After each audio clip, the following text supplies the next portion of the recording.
हमारे अंदर आएगा, पैसे आएंगे, रॉयल्टी एचआर अपनी इनकम बताते हैं, टेक्निकल एचआर अपनी इनकम बताते हैं, मुकेश कोठारी बताता है कि इसका 25 करोड़ का मकान। हर व्यक्ति पैसा कमाने के लिए इस बिजनेस में आना चाहता है। थोड़ी देर के लिए मान लें कि इस बिजनेस में पैसा नहीं आता, एक भी रुपया नहीं आता। मुकेश कोठारी निहायती झूठा आदमी है जो स्टेज पर लाखों रुपए की बात करता है, और ये रॉयल्टी एचआर इसलिए बात करते हैं कि इनको कंपनी ने सैलरी देती है। इससे ज्यादा नेगेटिव और क्या बोलूं? ये आपके दिमाग में इससे ज्यादा नेगेटिव और बात क्या आ सकती है? मैं कहता हूं जो भी हुआ सब झूठा है, गड़बड़ है। अब मैं जो प्रश्न पूछता हूं उसका उत्तर देना। आज की तारीख में हिंदुस्तान में एक ही इंडस्ट्री जैसी है जो लगातार देश की आजादी के बाद लगातार प्रोग्रेस हो रही है। बाकी दुनिया में ऐसी कोई इंडस्ट्री नहीं है जिसको कंटिन्यूसली फ्रीक्वेंटली ग्रोथ मिली। That is medical industries. हर साल लाखों की तादाद में डॉक्टर बन रहे हैं, फिर भी किसी भी डॉक्टर के पास जाओ तो भीड़ लगी हुई है। हर साल लाखों की तादाद में मेडिकल की शॉप खुल रही है, फिर भी कोई मेडिकल की शॉप खाली नहीं। तुम्हारी इनकम हो या ना हो, बीमारी चालू है। और मजे की बात ये बताऊं, किस हॉल में बैठे हुए एक एक व्यक्ति के घर का मैं चैलेंज करके कहता हूं, 4 तरह की मेडिसिन की पद्धति है, मेडिकल पद्धति है। द फर्स्ट इज यूनानी, आयुर्वेदा, होम्योपैथिक एंड एलोपैथिक। इन चारों में से एक भी क्षेत्र की दवाई आपके घर में मौजूद ना हो, इस पूरे ऑडिटोरियम में एक सिंगल इंसान मिल जाए तो मैं 1 लाख रुपए इनाम लेके गया। असंभव। घर घर परेशानी से भरा हुआ, घर घर परेशानी से भरा हुआ। हमें पता ही नहीं है कि कौन सी बीमारी हमारे अंदर चल रही है। हम कोई न कोई चीज ले रहे हैं, जिस पद्धति में हमें पूरा विश्वास है उस पद्धति की मेडिसिन हम खा। क्या आपको पता है कि दुनिया की 95% बीमारियों की शुरुआत खाने पीने से होती है? ये मुकेश कोठारी नहीं बोल रहा है, वर्ल्ड वाइड आंकड़े बता रहे हैं। दुनिया की 95% बीमारी का एक ही कारण है खान पान। 5% बीमारियां अलग तरह से होती है जो वंशानुगत होती है, कि वंश से आ रही है या फिर पॉल्यूशन की वजह से आ रही है, लेकिन 95% बीमारियों की मुख्य वजह खान पान। और मजे की बात है, खान पान के इस इंडस्ट्रीज में हम ये बीमारियां क्यों बढ़ा रहे हैं? क्योंकि बीमारी का पता चलने के बाद हम पूरे सीरियस हो जाते हैं, लेकिन जब तक बीमारी ना हो तब तक हम लापरवाह रहते हैं। हमारे घर के किसी व्यक्ति को अगर हार्ट अटैक आ जाए तो उसकी बाईपास सर्जरी कराने के लिए हम अपना मकान तक बेचने के लिए तैयार हैं। हम किसी भी हालत में अपने परिवार के मेंबर को जाने नहीं देंगे, लेकिन हार्ट अटैक ना आए उसके लिए हमें कुछ भी करना मंजूर। हेलो, सही कह रहा हूं तो बोलो सही है। तेज बोलना पड़ेगा, सही है। परेशानी में फंसकर कुछ भी करेंगे, लेकिन परेशानी में ना जाने के लिए कुछ भी नहीं करेंगे। ये हमारा सबका कल्चर है, और इसी चीज की वजह से मेडिकल इंडस्ट्रीज पूरी दुनिया में सबसे टॉप पर जा रहे हैं। जिधर देखो उधर कोई न कोई ज्ञान देता हुआ आपको नजर आए। ऐसा क्यों होता है? क्योंकि इस व्यवसायिक दुनिया में हमने हर चीज को बिजनेस से जोड़ दिया। आज के 50 साल पहले खेती होती थी और गांव में सारी चीजें उगती थी और गांव के लोग स्वस्थ होते थे, लेकिन 50 साल बाद सब उल्टा हो गया। अभी गांव के आदमी बीमार होने लग गए और शहर के आदमी स्वस्थ होने लग गए, क्योंकि शहर में शिक्षा गई, शिक्षा से समझ में आया कि पॉल्यूशन भी नहीं होना चाहिए, खान पान भी खराब नहीं होना चाहिए। हम बड़ी ब्रांडेड कंपनी जो पूरा तरह से ध्यान रखती है उन प्रोडक्टों को यूज करना चालू कर दिया। हम समझ गए हैं कि ऑर्गेनिक खाना क्यों जरूरी है। सिटी के लोग धीरे धीरे स्वस्थ की तरफ जा रहे हैं, गांव के लोग धीरे धीरे पूरी बीमारी की तरफ जा रहे हैं। क्यों? क्योंकि गांव में हो गया कॉमर्शलाइजेशन। साइंस ने जमीन को चेक किया और बताया कि तुम बहुत अच्छी होगी, और अब पूरे के पूरे गांव सोयाबीन बोना चालू कर दिया। अब हल्दी धनिया आपको दुकान से ही खरीदना पड़ेगा, आटा आपको दुकान से ही खरीदना पड़ेगा, और जब दुकान से ही खरीदना पड़ेगा तो वो ओरिजिनल है कि नहीं कोई गारंटी। मेरे कुछ प्रश्नों के उत्तर चाहिए मुझे, मैं पूरी दुनिया में जाकर पूछता हूं। 200 रुपए किलो मूंगफली का दाना यानी सिंग दाना है जिसे आप बादाम कहते हैं, 200 रुपीज पर केजी। 1 केजी से 300 ग्राम ऑयल निकलता है, तो ऑयल की रेट 350 रुपए केजी होनी चाहिए। गणित अगर आती है तो निकाल लीजिए। हेलो, मिलता तो 150 में। How is possible? 150 में तभी हो सकता है जब 1 किलो दाने में 1.25 किलो तेल निकले, जो संभव है। संभव है? फिर आप कह रहे हैं हम ओरिजिनल खा रहे हैं। 200 रुपए केजी सूखी मिर्च है और गांव में पीसी हुई 150 में मिल जाती है। हल्दी की जो रेट है उससे कम में गांव में हल्दी पीसी हुई मिल जाती है। और मजे की बात ये कड़वा सच है मेरे भाई, हमें पता है कि ये सब गड़बड़ चल रहा है, फिर भी हमारे पास कोई अल्टरनेट नहीं, और हम खाते रहते हैं वो पॉम ऑयल, जिसमें क्लियर कट लिखा हुआ है कि 3 महीने तक लगातार कोई पॉम ऑयल का इस्तेमाल कंटिन्यूसली कर ले तो उसके जीवन में कोई न कोई परेशानी आने वाली है। लेकिन फिर भी हम वो सिगाड़ा खा ही रहे हैं, वो हम चिप्स खा ही रहे हैं जिसपे क्लियर कट लिखा है पॉम ऑयल। वो अंकल चिप्स, वो कुरकुरे जो आप खाते हैं उसके पीछे जाकर आज पढ़ना, क्लियर कट लिखा है पॉम ऑयल। लेकिन हम बच्चों को खिला तो रहे हैं, बच्चे जब बीमार होंगे तो हम अपना घर लुटवाने के लिए तैयार हो जाएंगे, लेकिन बच्चे बीमार ना हो उसके लिए कुछ नहीं करते। क्यों नहीं होता? क्योंकि आप जो भी मार्केट से चीज ला रहे हैं वो एक ऐसे सिस्टम से आ रही है जिसका आप कुछ बिगाड़ नहीं सकते। अमूल का ओरिजिनल घी आप खरीदते हैं क्योंकि अमूल बड़ी कंपनी है, आपको पता है कि अमूल का घी सही आता है। आप अमूल का घी लेने के लिए मार्केट में गए, लेकिन अमूल का घी मार्केट से जब लेकर आते हैं तो गारंटी नहीं लेकर आते कि ओरिजिनल है कि डुप्लीकेट। आप थोड़े पढ़े लिखे हैं, आपने क्या घी खरीदा, टेस्टिंग लेबोरेटरीज में डाल दिया और पता चला कि ये घी नकली है। ये घी नकली है। घी नकली है तो कर क्या लोगे? ज्यादा से ज्यादा दुकान वालों के लिए केस कर लोगे। क्या कर सकते हैं? इसके अलावा कोई कर सकते हैं आप कुछ? हेलो, क्या कर देंगे? दुकान वाले पर केस कर देंगे। दुकान वाले पर केस करेंगे, दुकान वाले के पास नोटिस आएगा, दुकान वाला आपके घर पर आकर मुस्कुराएगा और कहेगा कर दिया केस, और हाँ सर कर दिया, अब आपकी 12 बज जाएगी। गलत फहमी में मत जियो, ये केस का रिजल्ट तब आएगा जब तुम और मैं दोनों मर जाएंगे। हेलो, और इस वजह से ये तंत्र इतना हावी है कि तुम जो चाहो वो डुप्लीकेट मार्केट में अवेलेबल है। इस देश की व्यवस्था कानून की ऐसी है कि तुम चाहो तो भी सही नहीं ले सकते, क्योंकि तुम कंफर्म नहीं कह सकते कि जो तुम मार्केट से लाए वो ओरिजिनल ही है। क्यों लेना चाहिए डायरेक्ट सेलिंग कंपनी का प्रोडक्ट? डायरेक्ट सेलिंग कंपनी का प्रोडक्ट इसलिए लेना चाहिए क्योंकि direct selling company direct responsible होती है किसी प्रोडक्ट को बनाने के लिए। मार्केट से जो प्रोडक्ट लाते हैं उसमें बिचौलिए होते हैं, और इसका मतलब यह है कि कंपनी कभी डिनाई कर ही नहीं सकती कि ये प्रोडक्ट मेरा नहीं है। इसलिए दुनिया में किसी भी डायरेक्ट सेलिंग कंपनी का प्रोडक्ट अच्छा ही होता है, निसंकोच होकर खरीदिए।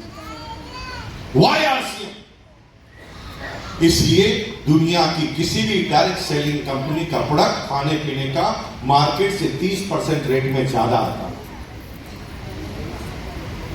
वो होता ओरिजिनल है, मार्केट से 30% ज्यादा में आता है। सन 2001 में जब टीसी चावला जी ने इसके ऊपर रिसर्च की तो पता चला कि ये डायरेक्ट सेलिंग कंपनी के प्रोडक्ट महंगे क्यों होते हैं। तो एक ही चीज समझ में आई कि डायरेक्ट सेलिंग की कंपनी के प्रोडक्ट महंगे इसलिए होते हैं, वो होते तो ओरिजिनल है, लेकिन डायरेक्ट सेलिंग की कोई भी कंपनी पूरी दुनिया में खुद प्रोडक्ट नहीं बनाती, वो बेहतरीन सोर्स से बनवाती है। जो उस फील्ड का जो बढ़िया आदमी है उससे डायरेक्ट सेलिंग कंपनी की प्रोडक्ट स्टैंडर्ड से बनवाती है, और बनवाती तो बीच में एक आदमी जुड़ने की वजह से 30% रेट ज्यादा हो जाती है। और जब ये बात टीसी चावड़ा जी को पता चला तो टीसी चावड़ा जी ने क्या किया, खाने पीने के सारे प्रोडक्ट की फैक्ट्रियां खुद लगाना चालू कर दी, और ये पूरी दुनिया की आरसीएम बिजनेस एकमात्र ऐसी कंपनी बनी जिसके खाने पीने के प्रोडक्ट 85% से ज्यादा खुद कंपनी अपने खुद बनाती है। और इसका फायदा ये हुआ कि मार्केट में डायरेक्ट सेलिंग कंपनी में ये विश्व की पहली कंपनी बनी जो डायरेक्ट सेलिंग में होते हुए भी मार्केट से 10% कम में प्रोडक्ट देना चालू इसने कर दिया। भाड़ में गई आरसीएम की इनकम, भूल जाओ कि आरसीएम से इनकम नहीं आती, मैं भी कहता हूं नहीं आती, लेकिन क्या आप अपने परिवार से प्यार करते हैं कि नहीं करते, या उनके हार्ट अटैक आने का इंतजार कर रहे हैं? क्या आप चाहते हैं कि आपके बच्चे को कैंसर हो जाए तब पता चले आपको और फिर घर लौटाने के लिए तैयार हो जाए? अरे जीवन में अगर आरसीएम से इनकम नहीं भी आई तो आज से कसम खाना है कि आज के बाद मैं डायरेक्ट सेलिंग कंपनी का प्रोडक्ट ही घर में आने दूंगा, और डायरेक्ट सेलिंग में भी दुनिया की सबसे टॉप की रेटेड कंपनी आरसीएम बिजनेस का प्रोडक्ट ही डायरेक्ट सेलिंग का घर में आने। आपका वजन ही उतार दिया। मैं कहता हूं नहीं आती इनकम, ये झूठ बोलते हैं। तुम तो झूठ बोलो तो भी तुम्हारे जीवन का ही है। The first original product, the first स्वास्थ्यवर्धक प्रोडक्ट, और तभी नए भारत का निर्माण होगा, तभी स्वस्थ रक्षा की बात होगी। यह मिशन है। लेकिन कहते हैं ना कि केवल मिशन जिंदाबाद करने के लिए कहते हैं तो लोग सीरियस नहीं होते। लोग कहते हैं आप तो नेताजी है, अगर रैली में ले जा रहे हो तो 300 रुपए हमें दो। इसलिए टीसी चावड़ा जी ने इस मिशन में पैसा डाला ताकि देश की सेवा करते हुए, लोगों को इस चीजों को जागरूक करते हुए हम पूरे हिंदुस्तान में छा जाएं। जब इस पूरी चीज को आप ढंग से समझोगे तो गर्व महसूस होगा, सीना 56 इंच का होगा। द सेकंड पॉइंट, मैं ये बात बता रहा हूं इनकम नहीं आती उसके बाद। सेकंड पॉइंट, ओरिजिनल प्रोडक्ट आपको मिल रहा है, ये पहला पॉइंट है। सेकंड पॉइंट ये है कि आप जिस दुकानदार के पास सामान लेने जाते हैं, कितने लोग अभी तक आरसीएम ज्वाइन नहीं किए हैं? हाथ खड़ा करेंगे। जिन्होंने आरसीएम अभी तक ज्वाइन नहीं किया हाथ खड़ा कीजिए। मेरी बहन ने ज्वाइन नहीं किया। बहन जी, अगर आपने आरसीएम ज्वाइन नहीं किया तो आप घर के सामान किसी न किसी दुकान से लाते होंगे, यस और नो? यस। तो किराने वाले से जो आप सामान लाते हैं कई सालों से, मेरी तरफ देखिए, किराने वालों से कई समय से आप जो सामान लेकर आ रहे हैं, आज आप एक बात कहना उसको कि भाई साहब अब मैं रेगुलर 6 महीने तक आपसे माल लूंगी, बस आपको एक ही काम करना है, 7वें महीने का फ्री देना। क्या बोलेगा दुकानदार? सामान देगा कि धक्का? हेलो, सामान देगा कि धक्का? 7वें महीने का फ्री बोलते ही दिमाग उसका घूम जाएगा। वो बड़ी आंखें करके आपको घूर के देखेगा कि ये कहां से, किस दुनिया से आई है लेडीज, फ्री में कोई देता है क्या? लेकिन ये दुनिया की पहली कंपनी बनी जो ओरिजिनल प्रोडक्ट बनने के बाद 6 महीने तक लगातार लिया तो 7वें महीने का फ्री फ्री फ्री। भाड़ में कहीं इनकम नहीं आती है, स्वस्थ रक्षा मिलती है और साथ में फ्री में प्रोडक्ट मिलता है। ये दो बातों के बाद भी कोई आरसीएम का प्रोडक्ट लेने के लिए तैयार नहीं होता है तो उसके दिमाग का सीटी स्कैन करवाइए। स्वस्थ मिल रहा है, स्वास्थ्य मिल रहा है, और स्वास्थ्य मिलने के बाद उसका फ्री में भी प्रोडक्ट मिल रहा है और फिर भी यह बात समझ में नहीं आती तो दुनिया में इससे ज्यादा गलत व्यक्ति कोई है पृथ्वी पर। इसकी आरसीएम करना है और तुम दो काम पे करोगे और तो जो काम तुम्हें अच्छा लगेगा उनको बताओगे ना तो भाई साहब आपको इनकम आएगी। ये तीसरा बेनिफिट है। तो करोड़पति बनना ये तीसरा बेनिफिट है, लखपति बनना ये चौथा बेनिफिट है, अरबपति बनना ये 5वां बेनिफिट है। पहला बेनिफिट है कि परिवार से प्यार करते नहीं करते उसकी टेस्टिंग है आरसीएम। अगर आप अपने परिवार से प्यार करते हो तो आज के बाद कोई भी प्रोडक्ट हमारे घर में नहीं आना चाहिए। दूसरा, अब करना क्या है? तैयार है आप लोग? करना क्यों है मैंने बता दिया। भाड़ में नहीं आरसीएम की इनकम, करना बता दिया कि अगर इस बिजनेस को किया तो हमारे परिवार में कोई बीमारी नहीं आएगी, उसकी गारंटी। क्योंकि 100% प्योरिटी के साथ ये प्रोडक्ट आपको मिल रहे हैं और ये फैक्ट्रियों को आप देख सकते हैं। ब्रिटानिया का बिस्किट आपके बच्चे खा रहे हैं, कभी आपने ब्रिटानिया की फैक्ट्री को चेक किया? लेकिन आरसीएम के कंपनी में जो भी प्रोडक्ट बनते हैं, आरसीएम वर्ल्ड भीलवाड़ा में जाकर आप एक एक कंपनी की विजिट कर सकते हैं, अपने उस आटे को बनते हुए देख सकते हैं, अपने उन मसालों को पिसते हुए देख सकते हैं। और ये इसकी पहली कंपनी है जो अपने हर मेंबर को कहती है ये मालिक है। इसलिए जब भी आप आरसीएम वर्ल्ड में जाते हो तो हर जगह लिखा है मैं मालिक हूं। क्या क्या क्या क्या क्या मैं मालिक हूँ, हाथ लगा के बोले मैं मालिक हूं, मैं मालिक हूँ, मैं मालिक हूं। मैं मालिक हूँ। तो यहां पर इतने सारे मालिक हैं। बिच्छुओं की बारात में कोई किसी से पूछे कि तुम्हारा सरदार कौन है, तो बिच्छू यही तो कहेगा छू के देख ले कौन सरदार है, पता चल जाएगा तुझे। तो यहां पर मालिक है आप, जो अपनी कंपनी के खुद मालिक है। और जब मालिक कोई दूसरी कंपनी का प्रोडक्ट अपने घर पर लेकर आता है तो उस मालिक का होना संदेह के दायरे में आ जाता है। मालिक मानते हैं अपने आप को? यस। अब 5 काम करने। पहला काम क्या करना है? आज के बाद कसम खानी कि घर में कोई दूसरा प्रोडक्ट आने नहीं देना है। अगर आरसीएम का आता है तो, अगर आरसीएम का आता है और वही कैटेगरी का प्रोडक्ट मार्केट में अवेलेबल है तो आने नहीं देना है। क्यों नहीं आने देना? क्योंकि आप मालिक। पड़ोसी का बच्चा सुंदर है, फिर भी मां को कौन सा बच्चा सुंदर लगता है? अरे बोलो ना यार मेरे भाई। आगे प्रश्न जवाब आ गया। 100% प्रोडक्ट यूज, नो एक्सक्यूज नहीं, 100% प्रोडक्ट यूज करना। नंबर टू पे क्या करना है कि जो भी अच्छा लगे उसकी खुलकर तारीफ करनी। जो भी अच्छा लगे क्या करनी है? खुलकर। क्या पहले नहीं कर रहे? जो ही पटना में घुसो आदमी कहता हूं वो लिट्टी चोखा बहुत अच्छा मिलता है, तारीफ नहीं कर रहे हैं आप पहले? जो भी आपको अच्छा लगता है उसकी तारीफ करते हैं, that is the human nature. अब आपको क्या है? आरसीएम के जो प्रोडक्ट यूज करें, जो अच्छे लगे उसकी तारीफ करनी है। यूज करने के बाद क्यों करनी है? क्योंकि यूज करने के बाद आप शब्द कम भी बोल पाएंगे तो आपका कॉन्फिडेंस समझा देगा। मैं गदर फिल्म देखकर आया, एक आदमी ने पूछा कैसी लगी, तो मैंने कुछ नहीं किया, मैंने एक पैर को यूं पीछे किया, एक आंख बंद की और यूं किया। यूं करते ही पूरी फिल्म सामने वाले को समझ में आ गई और अगले दिन वो देखने चला। मेरे भाई तुम एक एक प्रोडक्ट को यूज करके देखो तो सही। अभी मैं जालना के पिकअप सेंटर पे था महाराष्ट्र में।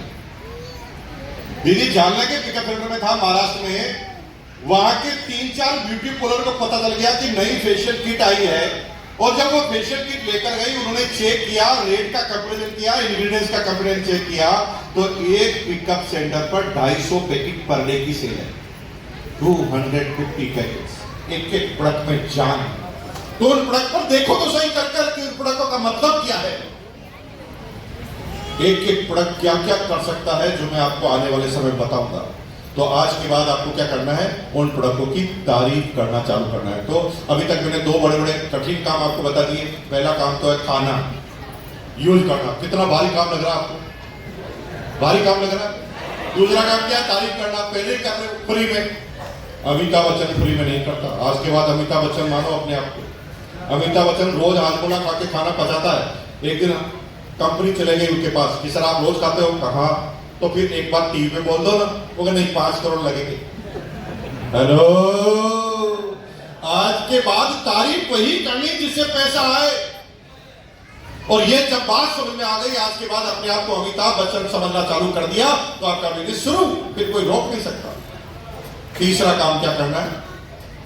इस बिजनेस में आप इस बिजनेस को इसलिए नहीं करेंगे, इस गलत फहमी में मत रहना। 90% लोग लीडर जो है ना वो गलत फहमी में रहते हैं। वो क्या सोचते हैं? प्लान अच्छा होता है तो आरसीएम करते हैं, इनकम ज्यादा आती है तो आरसीएम करते हैं, प्रोडक्ट ज्यादा होते हैं तो आरसीएम करते हैं, प्रोडक्ट अच्छे होते हैं तो आरसीएम करते हैं। ये सब फालतू की बातें हैं। एक कंपनी ऐसी भी है मार्केट में जो एक मुर्गा बनाने के 50,000 देती है, फिर भी वो इंडिया की टॉप कंपनी नहीं है। एक मुर्गा बनाने के 50,000। इस गलत फहमी में मत रहना कि ज्यादा इनकम आने से कंपनियां चलती है। अरे भारी भारी फिर कंपनियां चलनी चाहिए ना, बोलो वो हमारी आरसीएम के पीछे क्यों है? क्योंकि इनकम आने से कोई नहीं चलता। इस बिजनेस को आदमी तभी करेंगे जब लोगों को करते हुए देखेंगे, और मन में जब तक ये ख्याल नहीं आए आप चार्ज ना हो, तब तक आप इस काम को कर नहीं पाएंगे। क्योंकि प्रेरणा बहुत ज्यादा जरूरी है किसी काम को करने के लिए। इसलिए जब भी किसी व्यक्ति की स्पीच को आप सुनेंगे जो कामयाब है, तो बोलेगा मेरी प्रेरणा ये है इस काम को करने के लिए। तो मैं आपसे पूछता हूं, आपकी क्या प्रेरणा है इस काम को करने के पीछे? तो आज से रिसर्च करो, आप क्यों करना चाहते हैं, आपकी प्रेरणा क्या है। ये प्रेरणा कब मिलती है? जब हम लोगों को उस क्षेत्र में कामयाब होते हुए देखते हैं। मुझे एक छोटा सा एग्जांपल दें, आंसर देना। आप एक मंदिर में जाते हैं, मंदिर की प्राण प्रतिष्ठा समारोह, आपने भी उसमें 100 रुपए का चंदा दिया है। जब आप मंदिर में घुसते हैं तो मंदिर में दानदाताओं की लिस्ट लगी है। ज्यादा वालों का नाम ऊपर ही ऊपर, कम वालों का नाम नीचे ही नीचे, और आपका नाम नीचे ही नीचे लिखा गया। तो मंदिर में जाने के बाद उस लिस्ट को देखने के बाद आपके मन में क्या आता? यही तो आता कि काश मेरे पास भी इतना पैसा होता कि मेरा नाम टॉप पर होता। ये प्रेरणा कब आई? जब आप मंदिर में गए।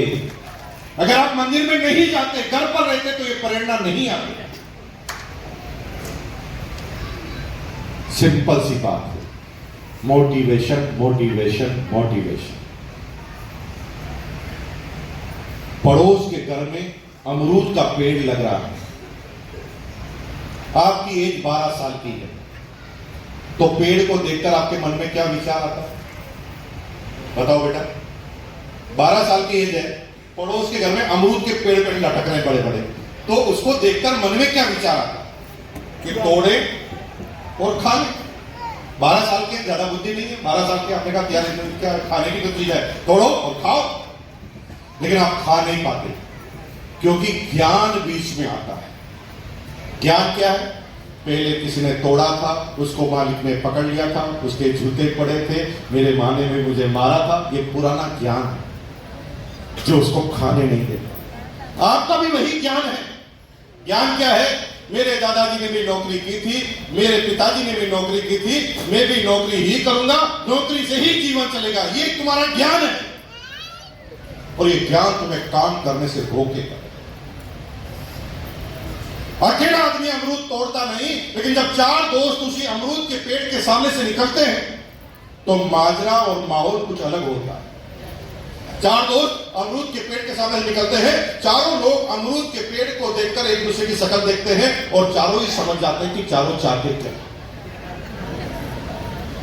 पहला आदमी इशारा करता है, चारों कहते हैं डन। पहला आदमी कहता खाएं, दूसरा डराता है, ना बाबा ना, पहले किसी ने खाया था, उसे पकड़ लिया गया था। तो तीसरा कहता डर मत, इस बार नहीं होगा, इस बार हम प्लानिंग से काम करेंगे, मैं गेट के सामने ही खड़ा रहूंगा, गेट हिलेगा सीटी बजा दूंगा। चौथा कहता मैं स्कूटर स्टार्ट करके तैयारी रखूंगा। और इस बार आप उस अमरूद को खा लेते हैं क्योंकि आप ग्रुप के अंदर बैठे। माहौल में रहना है। जब इस माहौल में जब रहते हो ना, तब विचार आता है कि जब ये कामयाब है, जब ये कामयाब है, तो मैं क्यों कामयाब नहीं हो सकता। और ये विचार आपको कामयाबी की तरफ लेगा। तो 3 चीजें, माहौल में रहना है, माहौल बनाना है और माहौल में ले जाना है। ये 3 काम आपको करने हैं। तो माहौल में रहना है, हर बार माहौल में रहना है। मैंने भी थोड़े दिन पहले गया दिल्ली, एक आदमी के पास, आरसीयू का डिस्ट्रीब्यूटर था। मैंने कहा चलो मीटिंग में चलो। उसने कहा आज नहीं चलूंगा। मैंने कहा क्यों? आज मेरा कोई आदमी नहीं बैठ रहा है। क्या बोला उसने? आज मेरा कोई आदमी नहीं बैठ रहा है। मैंने कहा बेवकूफ, कोई नहीं बैठ रहा है इसलिए तुझे बैठना है। अगर तेरे कोई बैठ रहे हैं तो तू नहीं भी जाता तो चल जाता। अब जब तेरी पूरी टीम ही बैठ रही है तो तुझे नहीं जाएगा तो फिर क्या फर्क पड़ जाएगा। लेकिन कोई नहीं जा रहा है तो तुझे जाना जरूरी है, क्योंकि तू माहौल में नहीं गया तो तू डिप्रेस होने वाला। माहौल में रहना। नंबर 2, माहौल बनाना।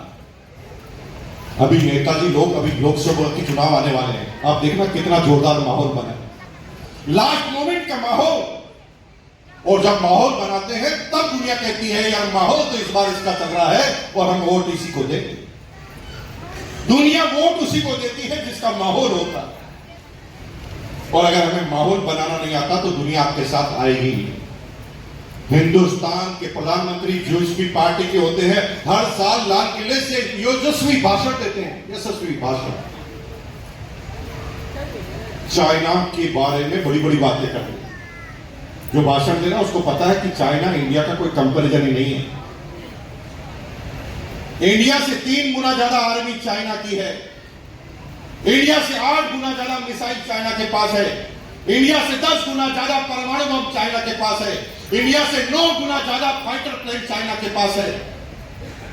लेकिन फिर भी देश का प्रधानमंत्री भाषण कैसे देता है? भाई और बहनों, और सुनो चाइना वालों, हम पुराने वाले हिंदुस्तान नहीं है। अगर हमारी आंखों की तरफ देखोगे तो आंखें निकाल कर दे देंगे तुम्हारे हाथ में, और हम आपके घरों में घुसकर हमला करने की ताकत रखते हैं। ये देश के नेताजी का भाषण होता है और इसलिए तुम उसे वोट देते हो। अगर वो कभी यूं कह दे, भाई और बहनों बाकी तो हम हिंदुस्तान जीत लेंगे, बस चाइना सामने आता है तो हमारी फट जाती है, अगर वो ऐसा बोल दे तो तुम वोट दोगे उसे? दोगे क्या वोट? तो फिर तुम ढीले ढक्कन की तरह अपनी डाउनलाइन के सामने कहोगे मैं रोटी में पहुंचूंगा कि नहीं पहुंचूंगा, तो टीम तुम्हारी भाग जाएगी, क्योंकि ये लीडर हो ही नहीं सकता, ये लीडर नहीं हो सकता। आपकी टीम आपके साथ इसलिए है क्योंकि इनका विश्वास जिंदा है। जिस दिन विश्वास मरा टीम खत्म। मैंने हजारों टीमों को लूटते हुए बर्बाद होते हुए देखा, एक टीम लीडर की छोटी सी बेवकूफी की वजह से। एक लीडर क्या हुआ, सच्चाई बोलने के नाते वो अपलाइन के सामने जब डाउनलाइन खड़ी रहती है तब वो कंपनी की बुराई कर देता है, और धीरे धीरे वो तो जाए न जाए उसकी टीम वहां से खिसकना चालू होती है। वो एक्सेप्ट ही नहीं कर पाती कि ये मेरा लीडर है, ये मेरा लीडर हो ही नहीं सकता, मैं जिस बैनर के नीचे काम करता हूं वो नेगेटिव कैसे हो सकता। माहौल बनाना है। आज के बाद कसम खाने की कोई भी नेगेटिव बात नहीं बोलूंगा। क्या इसका मतलब सच नहीं बोलना चाहिए? बोलना चाहिए, लेकिन सच बोलने का एक नियम होता है। सच वहीं पर बोलना चाहिए जिसका कहीं असर होता है। तो नेगेटिव कब बोलना है? बोलना है कब बोलना है? जब अपलाइन अकेले में खड़ी हो, अपलाइन के पास कोई भी एक भी आदमी नहीं खड़ा हो, तब उसके पास जाओ और फिर जितना नेगेटिव बोलना हो बोलो। अपलाइन तुम्हारा बाप है, दुनिया की ताकत उसे नेगेटिव नहीं कर सकती।